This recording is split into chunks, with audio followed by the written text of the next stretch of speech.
All right, one last story and we'll get out of here. God, really? Yeah. Holy shit. Okay.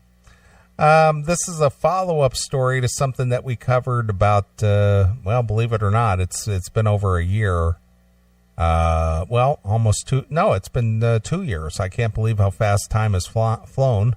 Okay. But do you recall 2 years ago we covered a story about a teenager in Greensburg, Pennsylvania, which is just a little east of your pinball area, your pinball museum?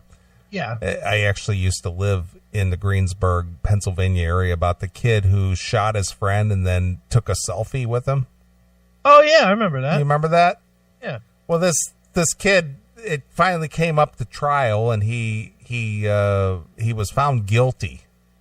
Okay. Remember the kid, he was playing some online video game, and he shot his friend, and then he took a selfie, and then he put it on Snapchat. And it took 2 years to get this kid on trial? Yeah, it did.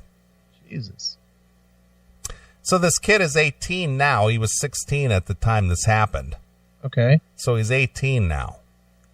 An 18-year-old man who authorities say shot a friend and then posed for a selfie with the dying teen has been convicted of a less serious charge. Whoa, really? Yeah. Maxwell Morton was convicted Thursday of third-degree murder in the shooting of a 16-year-old Ryan Mangan in February of 2015. So it's been 2 years. What is third degree? Well, we're going to find out. All right. The Westmoreland County jury deliberated 6 hours before rejecting prosecutors' argument that Morton intentionally killed Mangan. All right. Morton testified Thursday that the teens were playing with a handgun and he thought it was not loaded when he pointed it at Mangan and pulled the trigger. Right. He said he took a selfie to document what had happened and said he planned to kill himself. Okay. Morton testified that people think that he's a monster, but that he's actually a chill kind of guy. All right. At times, he broke down in tears while describing his friendship with Mangan and the details of his death. Morton displayed little emotion as the verdict was announced, but defense attorney Pat Tomsey said his client was pleased. He's out from under a possibility of a life sentence. The poor kid did a lot of stupid things that we had to overcome at trial. Morton faces up to 40 years in prison when he is sentenced in May. So here we are in February, and he won't even get sentenced until May.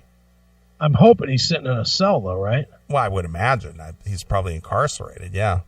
I hope so. Mangan's parents declined to comment as they left the courtroom. Earlier this week, jurors were shown the selfie during the testimony from a Springville, Wisconsin teenager who said Morton bragged about the killing as they played an online video game that evening, saying he got his first body.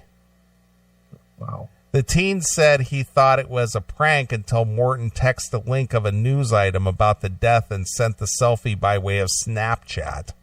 The message was followed with the text that said, "Told you." The teenager said he immediately took a screenshot of the selfie and told his mother, who called police in Pennsylvania and testified she told authorities, "You probably won't believe this, but we have a Snapchat of the murder." Jesus Christ. A forensic pathologist testified Wednesday that Mangan didn't die immediately and would have survived with appropriate medical attention. Right. So this kid shot this other kid, didn't do anything about it, and the guy just basically bled out, I guess. That's just brutal, man. I know. But again, that comes from fucking being raised wrong. Yeah, I mean, you can't blame the parents. The kid did something stupid, but you know, how do you not have that instinct to fucking help if you fucked up? I mean, it doesn't sound like you fucked up. It sounds like you wanted to shoot him dead. Yeah. And they're just letting him off now with a lesser charge, but sounds to me like you want him dead. Well, again, I think that basically shows intent. I mean, the kid probably did not intend to go over to this kid's house and blow him away. They were probably fucking around with a gun, like he said, and he shot him. And, rather than, call 911 or something like that, he just didn't do anything aside from take a selfie. Right. It's like, what was that? Remember when Christopher wrecked with Tony in the car? Yeah. Mm-hmm. And instead of calling, Tony was ready to call 911. They said, fuck it. So he just choked him out, Yeah. Let's just finish Christopher off first. This kid's been a pain in my ass, and I don't need to answer a lot of questions. Exactly. Well, just let him die, and then we'll deal with it. Yeah. Same thing. Yeah. Ugh. That's so brutal, man. I know. But again, this has to do, as you said, with upbringing and, having some kind of moral conviction or something. And at 16 years old, if you're not brought up properly and you're playing these, what is that popular game with kids? Call of Duty? Call of Duty. That's it. Yeah. It's just like a realistic version of Call of Duty. Yeah, bang. Ooh. Yeah, look, I just blew this guy away. Yeah, look at that hole. That looks way more cool than the ones on the screen. Right. And that's it. It's just like, okay, well, it's just part of the game. Yep. Whatever. Yeah.